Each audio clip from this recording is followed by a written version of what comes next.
Here we go. You got to pay attention to this one. My wife is really mad at the fact that I have no sense of directions, so I packed up my stuff and write. Yeah, you got that. All right, here we go. I don't trust stairs. They're always up to something. Did you hear the rumor about butter? Well, I'm not going to spread it. I hear that, amen. Why couldn't the bicycle stand up by itself? It was too tired. This graveyard looks overcrowded. People must be dying to get in. Is that enough? Is that good? Okay, that's good. We're ready to jump in the message now. So tonight we're going to be talking about something that I kind of discovered for the first time today, or this week, and it was really rather interesting. And it's about the promised land and the children of Israel. So God had led the Israelites out of Egypt. They were slaves. He takes them and he says, I'm going to bring you into the promised land. How exciting and how awesome. But then he says something really interesting that I just kind of noticed for the first time. You ever read the Bible many times, but then notice something for the first time? Be like, that was in there the whole time? Yeah, well, that happens to me all the time. So this is what I read. We had some technical issues today. Did anybody else's power go out?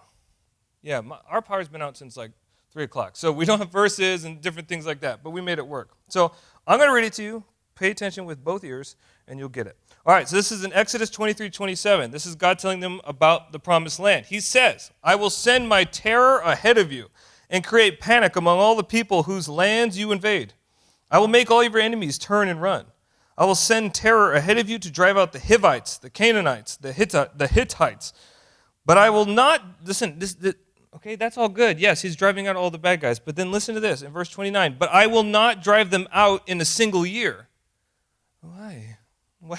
Why not? I will not drive them out in a single year because the land would become desolate and the wild animals would multiply and threaten you. What? I will drive them out a little at a time until your population has increased enough to take possession of the whole land. Okay? Do we catch that? I know it's a lot of verses, okay? But he's saying, well, let's read another translation. This might help. It says, I won't get rid of them all at once, the enemies, the bad guys. I won't get rid of them all at once, lest the land grow up in weeds and the wild animals take over. Little by little, I'll get them out of there while you have a chance to get your crops going and make the land your own. So God's saying, yes, this is your promised land. This is the destiny I've called you to. This is what I'm bringing you to. But he says, I'm not going to give it to you all at once. Because if I gave it to you all at once, it's too big and you're too small. You won't be able to farm it. And when you're not going to be able to farm it or cultivate the land, like it says, the weeds are going to take up. Anybody know how aggressive weeds are in their yard? Anybody ever fight that fight?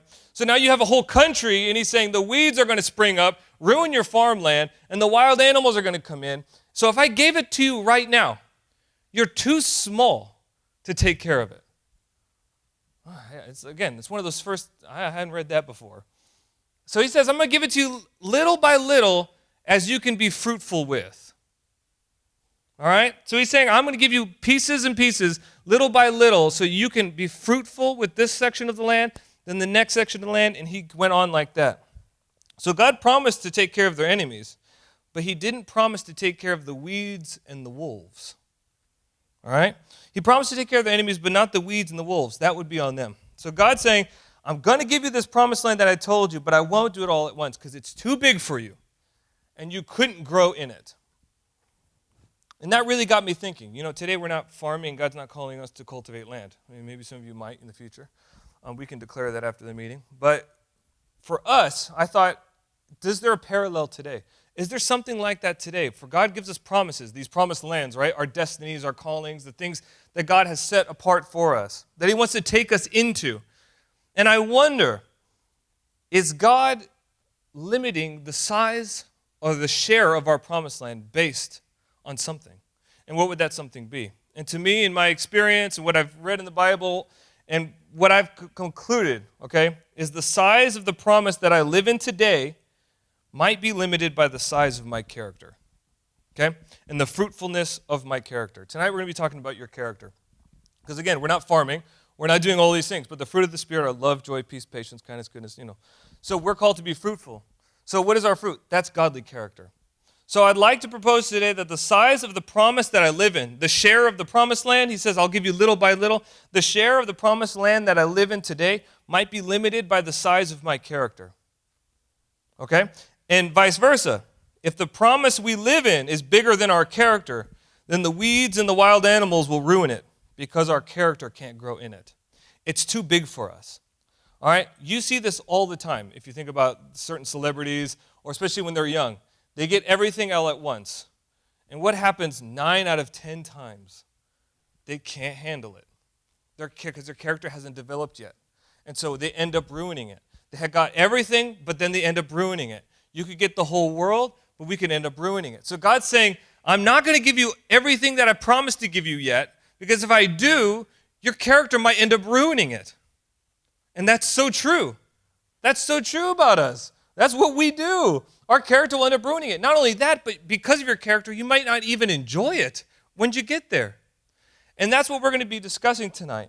And that's what I want to look at. You know, this idea, are our promises, are the share of the promises that I'm living in connected to my character? And is that really the secret behind getting even more of what God's called for me? And to demonstrate this, we're going to look at 2 people who had the same callings. We're going to look at David and Saul. David and Saul both were appointed to be king of Israel. Saul was the first king, David was the second king.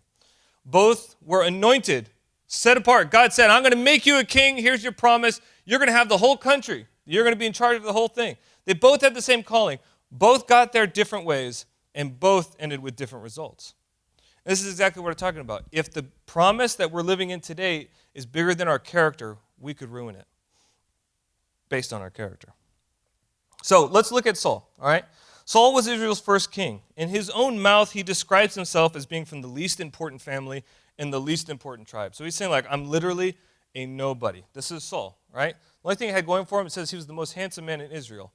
Now, I don't know how the writer knew that, and if there was like a contest, or why would the writer say, and that's Saul. He was just the most handsomest of man.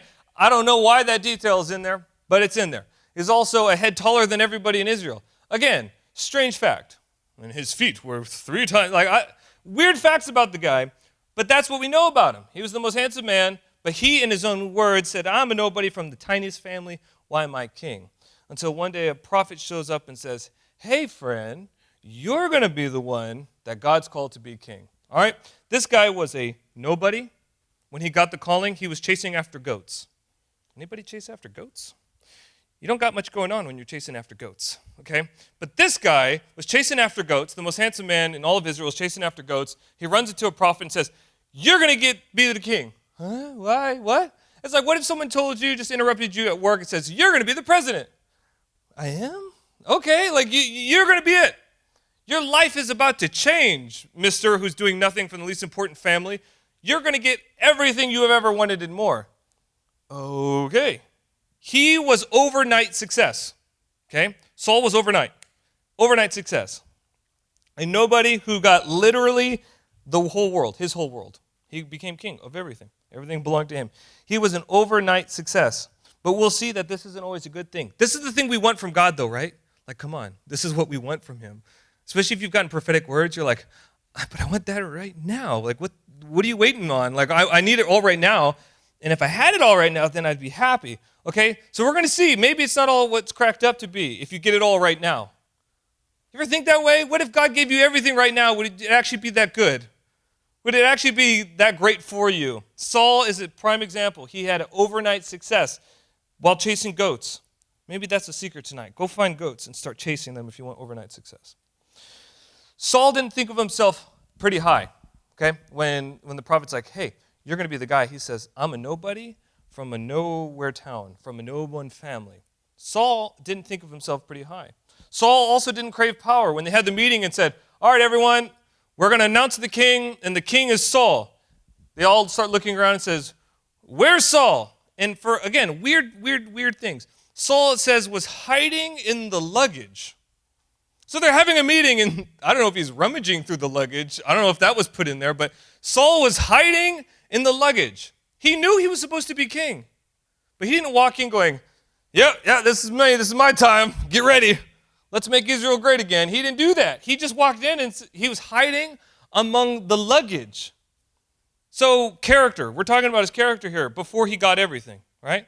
Saul didn't think highly of himself, but Saul also didn't really care for power. He wasn't fighting anybody for it. He didn't want it. He was hiding instead of running up there, all right? So he didn't crave the power. This is all in 1 Samuel, by the way, if you want to read a story. Saul also didn't care what people thought of him. After he was appointed king and they had the ceremony, I don't know what that was, maybe it was on the luggage. When he was appointed king, this says that there were some scoundrels who complained about him. And he said, how can this man be our king? How can he save us? And they scorned him and refused to bring him gifts. How dare you? He was just appointed king, yet they refused to bring him gifts. They basically say, who's this dude? So he had haters right off the beginning. He had haters for his king. And you know what it says? It says, but Saul ignored them. So Saul, before all the success, he didn't think too highly of himself. He didn't really want the power at all. He didn't fight for it. And honestly, he didn't really care what his people thought about him. He wasn't distracted by what people thought of him. Because it says that he ignored them. That was Saul before the success. Before he got everything he could have ever wanted in life. Before he had all the riches that anybody in Israel could ever have. Before he had all the power. Before he had everything that God promised him. It was an overnight success. In one night, he gained everything. Again, this is what we want from God almost all the time. But it doesn't always work out that way. And it's for a reason, okay? Because this man who got everything in a night really changed. You know, the humble man ended up building a statue of himself later on. He went from, oh, I'm a nobody, the least of anybody. Don't know. He was building a statue, a monument for his honor. Well, how do we get there? How did the humble man get there? Building a statue. The prophet found him, the one who called him and says, the one he told the prophet, I'm a nobody. The prophet found that same guy building a statue for himself. And we'll put it right there. And it shall be a head taller than all the other statues in Israel. And it'll be the most handsomest statue. The same guy. How did he get there? What are you talking about? This is the humble man. The man who didn't want power. Okay, that all changed when David showed up and threatened his throne. When people started singing songs about, oh, David, he's so good. When they started singing about David, he felt really threatened by David. It says that Saul kept a jealous eye on David because he thought next they'll be making him their king. He tried to kill David, all right? A lot of times, for a long time. Why? Because he wanted to keep power. He didn't want somebody replacing him. So wait, the guy who was hiding in the luggage is now trying to kill someone who could replace him. His character changed. His character totally changed. And finally, the man who didn't care what people thought about him, he broke God's commands because he was scared his army would leave him. He was sitting in enemy territory and his men were starting to get afraid and they started deserting. And the prophet said, wait for me to do the sacrifices. But he sees his men getting freaked out and he goes, you know what? I'll do it. So he does it instead of the prophet. Gets in big trouble. Read the story. That's when it all goes south. But why did he do it? Because he was afraid of what his men were thinking about him. This is the guy who says, I ignored the haters. I didn't care. I didn't care what they said. That same guy's breaking God's rules because he was afraid of what people thought. And because of all of this thing, because of his character, he had the kingdom taken from him. He had everything that he wanted. He lost it literally all. Everything was gone. He lost everything. In fact, he ended up dying in battle. He didn't even live long enough to see it pass down to his son, and his son died. He literally lost everything, and it was all removed from him. So while Saul had overnight success, which is what we think is best and what we want, he couldn't enjoy it. You think about that? He couldn't enjoy it. He had everything, but he couldn't enjoy it because his character. He was jealous over everybody else. He was only concerned about himself. He was super selfish. He was concerned about what everybody else thought. So even though he was sitting in a palace, he had so many insecurities, and his character didn't allow him to enjoy the promise. So God may give you the promises and everything that you've wanted and fulfilled, and God, if you just give me everything. But guess what? That same character that you are today, if he gave it to you tomorrow, would still be there. And chances are it would be accentuated. It would be exaggerated. Now you have more people think, what do they think about me? You got more, problems to deal with because your character is still the same before you had everything. That doesn't magically make it better. This God giving you everything won't magically change your character. but it can totally ruin your experience in the promised land. It can make the palace feel like a prison when you think that guy could take over from me. That guy's after me. That guy's going to take my job. That guy, you won't even enjoy the promised land then. Overnight success isn't the answer from God. Changing your character is. Because the character you have now is the character that will be in the promised land. So if we don't work on changing our character now, we won't enjoy the promised land. And in fact, it could be the reason that we ruin it all. Again, look at all the celebrities and the people. These character flaws ruin their entire reputations and their careers. Why? Because they had those same character flaws before they had everything. It didn't change. You'll carry it with you.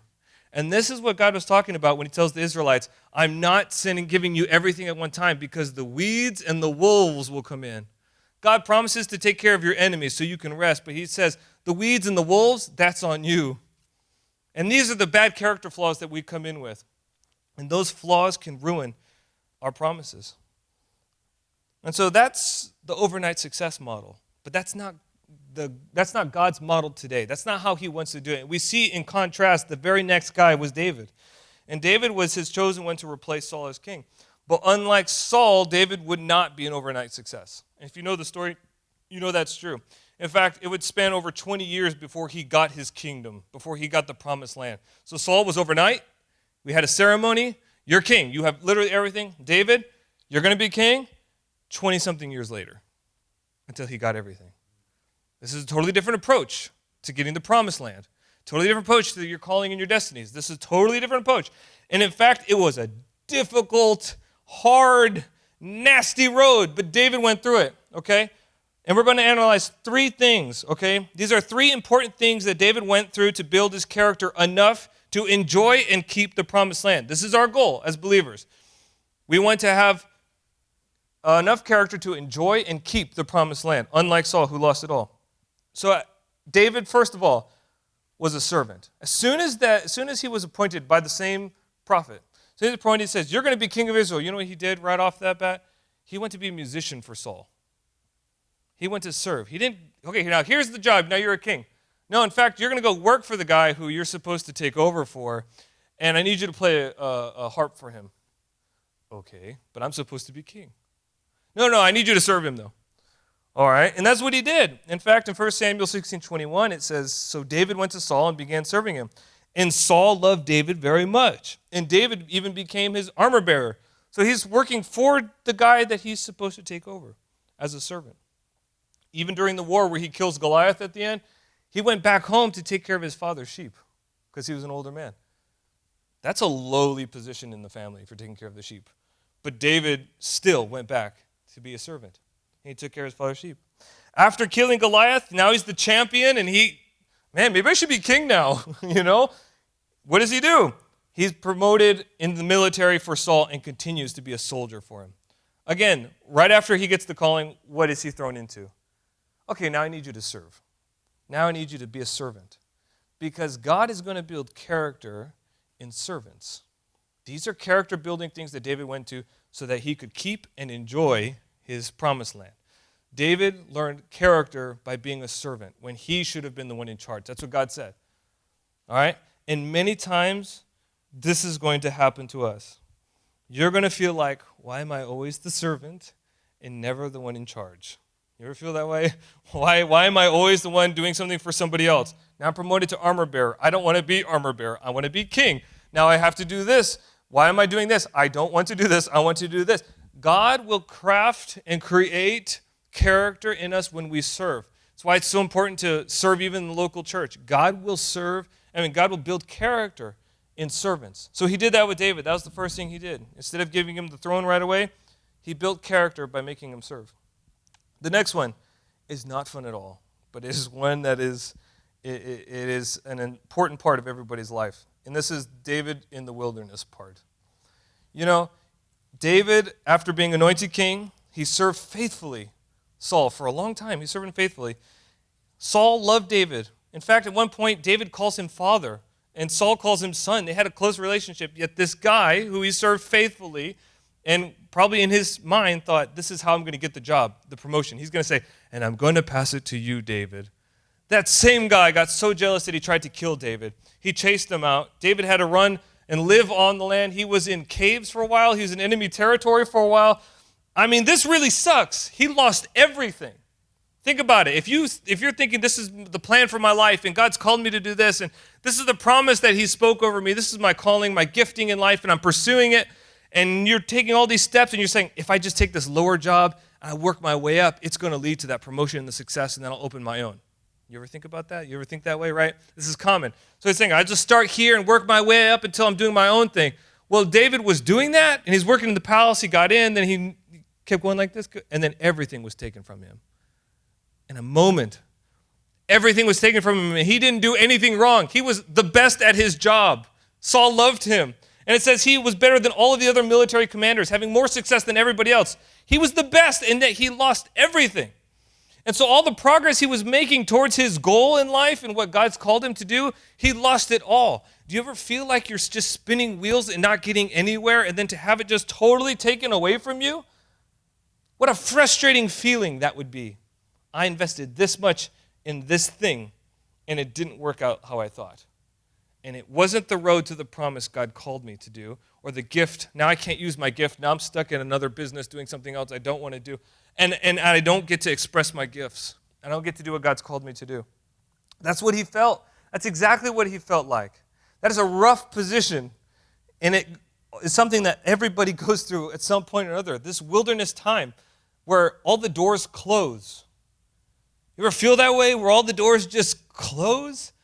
And it's just non-stop closing the doors to a point where it feels God is almost against you. You ever feel that way? Let's just be honest. I've been there. There's one time I spent a year applying for jobs that I'm more than qualified for. Like, we're talking like way past qualified for. It's where it got to. And still, no interviews, nothing. Oh my God, what's going on? What is wrong with you? Like, I'm trying to do something here. And it just feels like you're just spinning wheels and doors keep closing. This is a difficult place to be, but I'm telling you, it is a character-building place. And we cannot lose sight of the character-building time, because the more character we build in these seasons, the greater the share of the promised land we'll get. Okay? This is where we get it all wrong. We're saying, God, what's wrong with you? And he's saying, if you just build character now, you're going to get way more.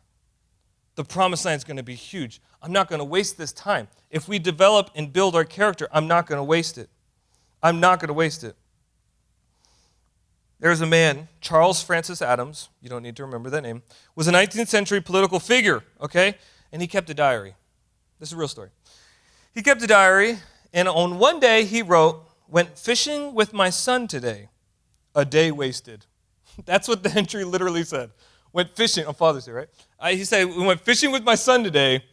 Day wasted." That was his entry, okay? Interestingly enough, his son Brooke also kept a journal, all right?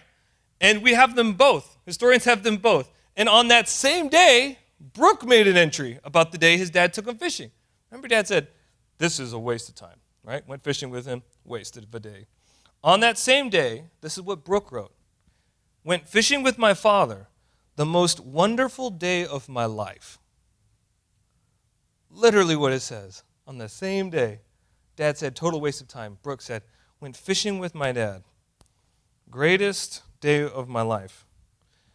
I wonder if we compared journals for the wilderness seasons in our lives, the tough seasons, where we're getting all the no's and all the bads and everything's going wrong and we can't get to the promised land and we're going 10 steps backwards. I wonder what the journal entries say between us and God. My journal, I don't know about you guys, you holy people, my journal tends to say, "God led me to wilderness, total waste of time. Year totally wasted." God's entry, what might that say? Character building with son, best year ever, promised land's coming. Even more, even greater share. You see, we can't help but think like God, and it'll change our perspectives. We have to think What do the journal entries say? If we line it up, it'll be a lot easier. And usually, it'll shorten your time too. Because he's good. He's good. So guess what? Your season might go on until you learn the lesson. Not because he's cruel, because you'll get more after. Because if you don't learn it now and he throws you into the greater share, it could hurt you later. But often we get upset at God and we don't learn it because we're rebelling against him and we're like, "Brr, you don't give me favor like the guy said on Sunday." And we get angry at him and we just turn on him and we do all these things. And then we still don't get a response. And then we keep going, "Brr, brr, brr, brr." And the whole time is just, if you just learn what I'm trying to teach you, it's not because I'm mean, it's because I want to give you more of the promised land. So if you deal with this now, I'm going to take care of it. Now, I want to make a disclaimer. God will never lead you into something that's going to hurt you or cause death or be something severe like that. God does not do that. He will not kill. I heard someone tell me, well, God took my child away from me. He took my child away because I just don't know what he's trying to teach me. And I said, he's not trying to teach you anything. He's not like that. See, that's cruel. That's cruel and unusual. Father is not like that. So God's never going to cause these disasters to teach you a lesson. Oh, that's how I'm going to learn. No. He's a good father, which means like Jesus, he led him into the wilderness for 40 days, and he said, fast, you're going to get hungry, kid, but I promise at the end, I have all these angels and people that are going to take care of you. So he'll never lead you into something that he wants to teach you that he doesn't have the provision on the other end, okay? So there's no provision for losing a child. Do you feel me? Therefore, it is not God. What is the provision that comes out of that? He doesn't magically give you through other children. Like, it just doesn't make sense. What is the provision of a natural disaster? What is the provision of any of these things? So if it's not a safe place for you to learn, and you may feel, oh, I don't have the money and I can't do this, and he's like, don't worry, I'm going to take care of it. You'll have just enough, and then you'll have double. Okay? So please don't misunderstand, and please don't, God doesn't use these sort of disasters to teach you. I don't believe that at all, okay? So David, going into the wilderness, where he feels like all the doors are closing, he lost progress, and all these things, is a character-building moment for David. And if you can learn to trust God in those moments, you will get more of the promised land. That's just how that works. Because he had a chance to kill, if you want to read the story, he had a chance, it's in 1 Samuel 24, he had a chance to kill Saul, right? He had a chance to kill Saul, and he didn't do it. And his friends were like, do it, just kill the guy, like he's right there. He happened to be in a cave to go relieve himself, the Bible says, and they were all hiding in the cave. Awkward. Can I share a story with you? This is totally off topic, but I'm going to share it. Okay, I was in Taiwan on a mountain, and it was pitch black. There's no lights up here. They call it High Mountain. So like, let's go to High Mountain. So we went to look at stars. So we're like at the top of the stinking mountain. Okay, there's a sea of people. There's no lights because that kind of would ruin the point, right? So we're sitting up there and we're looking. Now I'm with people from the church. My dad's like, you go ahead, I'm asleep. So I went in a car with these guys who don't really speak English. I don't really know them that well, and I'm just with them because I'm like, when am I going to be here again? I want to look at this. So I get out of the car and the guy's in broken English. You stay with me. Like, stay with me. Stay with me. Because there's a lot of people, no lights. So he's like, stay with me. I'm like, okay, yeah, I don't want to get lost on High Mountain, and I don't know how to talk to anybody. So I'm sticking with this guy, and when he moves, I move. I'm like, yep. And I'm just following him. We're not talking. It's just this weird moment. So then I see the guy, he talks to our other group in Chinese. Don't know what's being said. I'm assuming, I don't know, right? So he starts moving down the road. So I'm like, so I start following him down the road, like he said to do. He's like, stay with me, don't get lost, stay with me.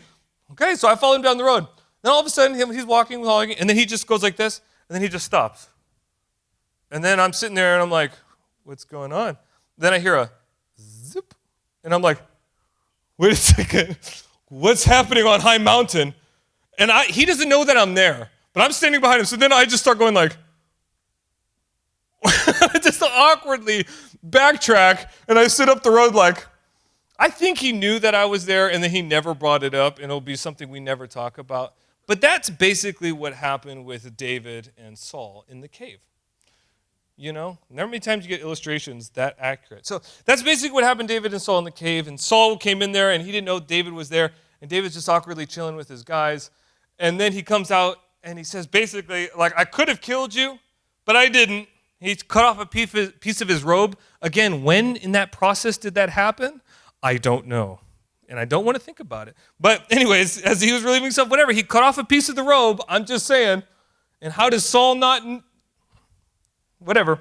We can act it out later. So he comes out, and this is what Saul says. He goes, "Is that really you, my son David?" Then he began to cry because he was holding the piece of clothes, knowing he just spared his life.